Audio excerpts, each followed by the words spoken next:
जी, अस्सलाम वालेकुम। Second year biology से हमारे पास 16वें चैप्टर से एक आसान और सिंपल सा टॉपिक है। तो आज हमने स्केलेटन को पढ़ना है, मतलब कि स्केलेटल सिस्टम को हमने देखना है। तो सबसे पहले अगर हम बात करें कि जो स्केलेटन है ये टफ़ होता है। टफ़ का क्या मतलब है कि ये सख्त होता है, रिजिड फ्रेमवर्क है और इनएक्सटेंसिबल है। इनएक्सटेंसिबल का मतलब ये है कि इसके अंदर लचक नहीं पाई जाती।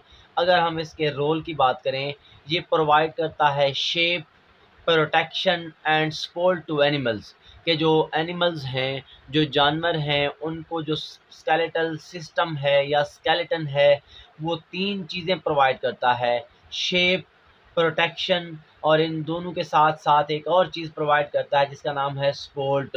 मतलब कि स्केलेटल सिस्टम का ये किरदार है।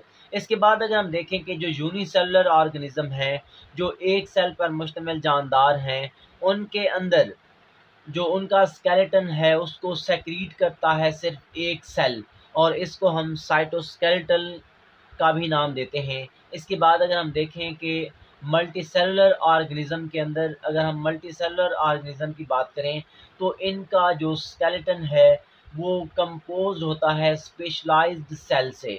उनको मखसूस तरह के सेल्स जो हम बनाते हैं, जैसे कि कॉन्ड्रोसाइट्स और ऑस्टियोसाइट्स। अब ये जो कॉन्ड्रोसाइट्स हैं वो बोन सेल्स होते हैं, मतलब कि हड्डी के बालेक सेल्स। सॉरी, ये जो यहाँ पे उलट लिख दिया गया है कि ये जो कॉन्ड्रोसाइट्स होते हैं वो किस चीज़ के सेल्स होते हैं, कार्टिलेज के, और जो ऑस्टियोसाइट्स होते हैं ये किस चीज़ के सेल्स होते हैं, बोन सेल्स। मतलब कि कार्टिलेज के सेल्स को हम कॉन्ड्रोसाइट्स बोलते हैं, उसके साथ साथ जो हड्डी के सेल्स हैं उनको हम क्या नाम देते हैं, ऑस्टियोसाइट्स का। इसके बाद अगर हम देखें कि हमारे पास ये जो स्केलेटन है इसकी 3 मुख्तलिफ टाइप्स होती हैं, हाइड्रोस्टैटिक स्केलेटन, एंडोस्केलेटन और एक्सोस्केलेटन। आज हम सिर्फ एक स्केलेटन की बात करेंगे, वो है हाइड्रोस्टैटिक स्केलेटन। अब इस स्केलेटन में होता क्या है कि द फ्लूइड फिल्ड कैविटी के गैस्ट्रोवेस्कुलर कैविटी होती है जिसके अंदर फ्लूइड भरा हुआ होता है, पानी भरा हुआ होता है, जो वर्क करती है एज आ स्केलेटन। इस तरह के स्केलेटन को हम नाम देते हैं हाइड्रोस्टैटिक स्केलेटन का। अब ये क्या करता है, it provides support and resistance to muscles. जो मसल्स होते हैं उनको सपोर्ट और रेजिस्टेंस देने वाला काम कौन करता है, हाइड्रोस्टैटिक स्केलेटन। इसके बाद अगर हम देखें इसकी एग्जांपल जो है, ये जो हाइड्रोस्टैटिक स्केलेटन है ये कहाँ पे पाया जाता है, सॉफ्ट बॉडीड इन्वर्टिब्रेट्स के अंदर, उसके बाद नाइडेरिया में, और सी एनिमोन के अंदर जो स्केलेटन मौजूद है उसको हम नाम देते हैं, they are called as hydrostatic skeleton का। इसके बाद अगर हम बात करें कि हमारे पास जो इसकी एग्जांपल्स दी गई हैं, दरअसल जो इसकी एग्जांपल्स हैं उनकी अगर हम बात करते हैं तो वो 2 एग्जांपल्स हमारे सामने पेश की गई हैं कि सी एनीमोन और अर्थवर्म।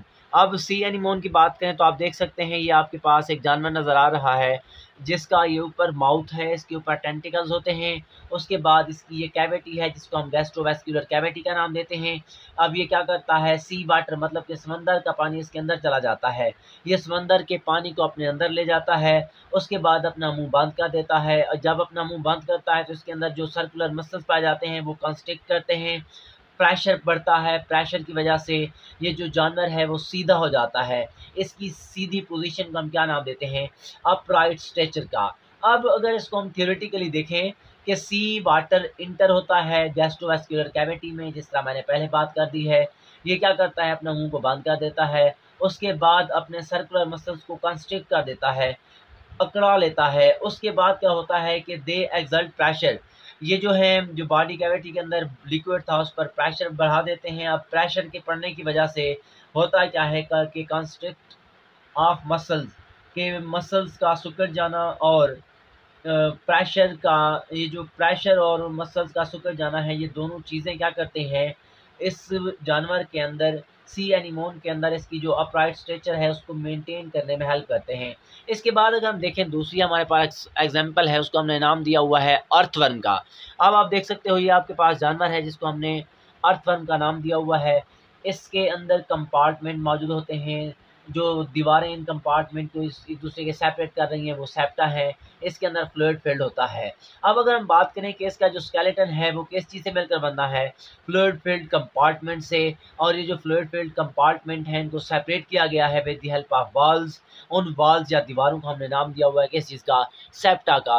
अब इन तमाम कंपार्टमेंट्स में से हमने एक कंपार्टमेंट लेना है, तो इसके अंदर आप देख सकते हैं दो तरह के मसल्स पाए गए हैं, लॉन्गिट्यूडिनल मसल्स और सर्कुलर मसल्स। अब ये जो लॉन्गिट्यूडिनल मसल्स और सर्कुलर मसल्स हैं ये क्या करते हैं कि लॉन्गिट्यूडिनल मसल्स कंट्रैक्ट करेंगे।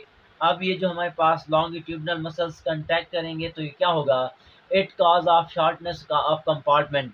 अब ये क्या करते हैं, कंपार्टमेंट को शॉर्ट कर देते हैं। इसी तरह सर्कुलर मसल्स जब सिकुड़ते हैं तो क्या होता है, ये इलोंगेट कर देते हैं, लंबूतरा कर देते हैं किस चीज़ को, कंपार्टमेंट को। अब इन दोनों की वजह से मतलब कि कंट्रैक्शन और रिलैक्सेशन ऑफ मसल्स की वजह से जो अर्थवर्म है उसके अंदर मोबिलिटी पैदा होती है, कि हरकत पैदा होती है। तो ये हमारे पास सिंपल सा टॉपिक था जिसका हमने नाम दिया हुआ है हाइड्रोस्टैटिक स्केलेटन का।